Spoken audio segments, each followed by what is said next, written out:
Hello all. మనం ఇష్టంగా తినే చేపల్లో ఈ చందువ చేప ఒకటి కదండి. ఎందుకంటే ఇందులో అసలు ముళ్ళే ఉండవు కదా.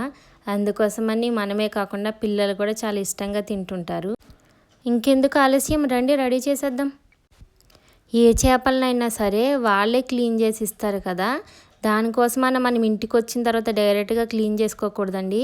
వాళ్ళ మీద నమ్మకం పెట్టుకోలేము కాబట్టి మనం ఇంటికి వచ్చిన తర్వాత కూడా ఇంకొకసారి శుభ్రం చేసుకోవాలి. దానికోసం నేను ముందుగా పైన పొట్టునంతటిని ఇంకొకసారి క్లీన్ చేసేసాను. చేసేసిన తర్వాత ఈ ముక్కలన్నిటిని ఒక గిన్నెలోకి వేసుకుని ఒక స్పూను ఉప్పు, ఇంకొక స్పూను పసుపు వేసుకుని శుభ్రంగా మిక్స్ చేసుకున్న తర్వాత వాటర్తో శుభ్రంగా క్లీన్ చేసుకున్నాను. తినేటప్పుడు ఏదైనా టేస్టీగానే ఉంటుంది కదండి. చికెన్ అయినా, మటన్ అయినా, ఫిష్ అయినా. కానీ క్లీన్ చేసుకునేటప్పుడు మాత్రం ఆ స్మెల్ అనేది చాలా ఎక్కువగానే వస్తుంది కదా. ఈ విధంగా పసుపు ఇంకా ఉప్పు వేసుకుని మిక్స్ చేసుకొని క్లీన్ చేసుకుంటే ఆ స్మెల్ అనేది పోతుంది. అందుకోసమని ఈ విధంగా శుభ్రం చేసుకొని పట్టుకోవాలి. ముక్కలన్నిటినీ 2-3 సార్లు వాష్ చేసుకున్న తర్వాత ఒక గిన్నెలోకి తీసుకోవాలి. తీసుకొని అందులోకి మనం రుచికి సరిపడా ఉప్పు, ఇంకా పసుపు, అదేవిధంగా 2 స్పూన్ల కారం, కొంచెం ఫిష్ మసాలా వేసుకొని మొత్తం మిక్స్ చేసుకొని పక్కన పెట్టుకోవాలి. ఇందులోకి నేను రాళ్ళ ఉప్పుని యూస్ చేశానండి. రాళ్ళ ఉప్పు అయితే చేపల పులుసు కొంచెం టేస్ట్గా ఉంటుంది కదా, దానికోసమని.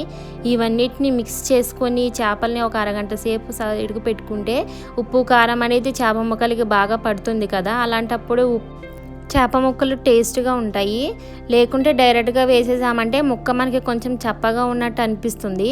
దానికోసమని ముందుగా ఇవన్నీ రెడీ చేసుకుని పక్కన పెట్టుకోవాలి.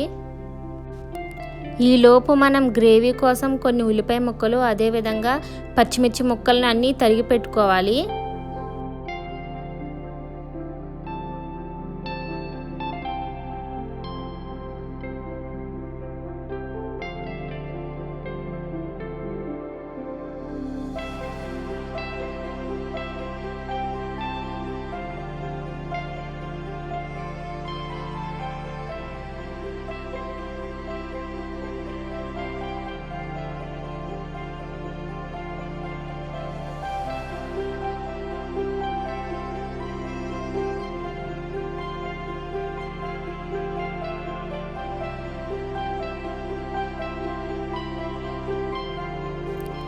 కర్రీ కోసం గిన్నెలోకి కొన్ని ఉల్లిపాయ ముక్కలు, అదేవిధంగా పచ్చిమిర్చి ముక్కలు వేసి బాగా ఫ్రై చేసుకోవాలి. ఈ ఫ్రై మొత్తం కొంచెం గోల్డెన్ బ్రౌన్ కలర్ వచ్చే వరకు ఫ్రై చేసుకోవాలి.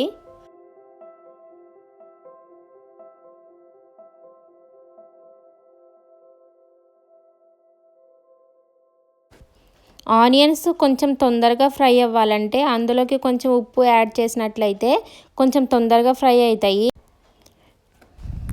నేను ఆల్రెడీ చేప ముక్కల్లో ఒక స్పూన్ సాల్ట్ వేసాను కదా. ఈ గ్రేవీలోకి ఇంకొక స్పూన్ సాల్ట్ వేసాను. అదేవిధంగా కొంచెం ఒక హాఫ్ స్పూన్ పసుపు వేసాను.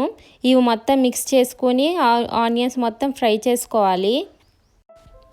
ఆనియన్స్ కొంచెం ఫ్రై అయిన తర్వాత అందులోకి ఒక హాఫ్ స్పూను అల్లం వెల్లుల్లి పేస్ట్ వేసుకోవాలి. పేస్ట్ వేసుకున్న తర్వాత ఈ పేస్ట్ పచ్చివాసన పోయే వరకు బాగా ఫ్రై చేసుకోవాలి. అల్లం వెల్లుల్లి పేస్ట్ కూడా పచ్చివాసన పోయిన తర్వాత 2 స్పూన్ల కారం వేసుకోవాలి.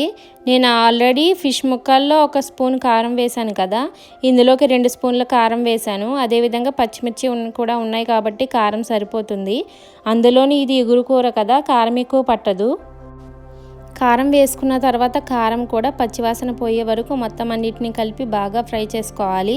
ఆయిల్ తేలుతుంది చూడండి. ఆయిల్ తేలే వరకు ఫ్రై చేసుకున్న తర్వాత మనం పక్కన పెట్టుకునే చేప ముక్కలన్నిటినీ ఒక్కొక్కటిగా అందులో వేసుకోవాలి. చేప ముక్కలన్నిటినీ బాగా వేసుకున్న తర్వాత మూత పెట్టుకుని ఒక 10 నిమిషాల సేపు మగ్గనివ్వాలి.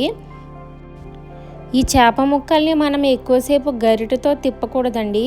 చేపలు గరిటెతో తిప్పినట్లయితే తొందరగా ఈడిపోతాయి కదా. అందుకోసమని ఏ చేపల కూర అయినా సరే, పులుసైనా ఎగురైనా సరే, ఏ చేపలనైనా సరే గరిటతో తిప్పకుండా ఈ విధంగా నేను చూపిస్తున్నట్టు ఒకసారి అటు ఇటు పట్టుకుని తిప్పినట్లయితే మనకి చేప ముక్కలు అనేవి ఇరిగిపోవన్నమాట. ఫైనల్గా చేప ముక్కలు కూడా కొంచెం మగ్గిన తర్వాత అందులోకి కొంచెం వాటర్ పోసుకోవాలి. ఇది ఇగురు వాటర్ కాబట్టి ఎక్కువ వాటర్ యూస్ చేయకూడదండి. చేప ములిగే వరకు వాటర్ పోస్తే సరిపోతుంది. వాటర్ పోసుకున్న తర్వాత గిన్నెని ఇంకొకసారి ఈ విధంగా తిప్పుకోవాలి. తిప్పుకుని చేప మొత్తం ఇగురు దగ్గర పడే వరకు మూత పెట్టుకొని ఫస్ట్ నీళ్ళు మరిగే వరకు హై ఫ్లేమ్లో పెట్టుకోవాలి. కొంచెం వాటర్ దగ్గర పడుతున్నప్పుడు కొంచెం మసాలా వేసుకొని సిమ్లో పెట్టుకోవాలి. సిమ్లో పెట్టుకున్నట్లయితే కూర కూడా తొందరగా మాడిపోకుండా ఉంటుంది కదా, దానికోసమని నేను రెండు స్పూన్ల ఫిష్ మసాలాని అయితే వేసి మూత పెట్టేసి కూర దగ్గర పడే వరకు ఇలా ఆయిల్ తేలే వరకు కుక్ చేసుకోవాలి. ఫైనల్గా కొత్తిమీర చల్లుకొని స్టవ్ ఆఫ్ చేసుకోవాలి. అంతే, మనకి ఎంతో ఇష్టమైన సందువా చేప కర్రీ రెడీ అయిపోతుంది. Thank you so much for watching. మరిన్ని విశేషాల కోసం మన ఛానల్ని ఇప్పుడే సబ్స్క్రైబ్ చేసుకోండి. Bye bye.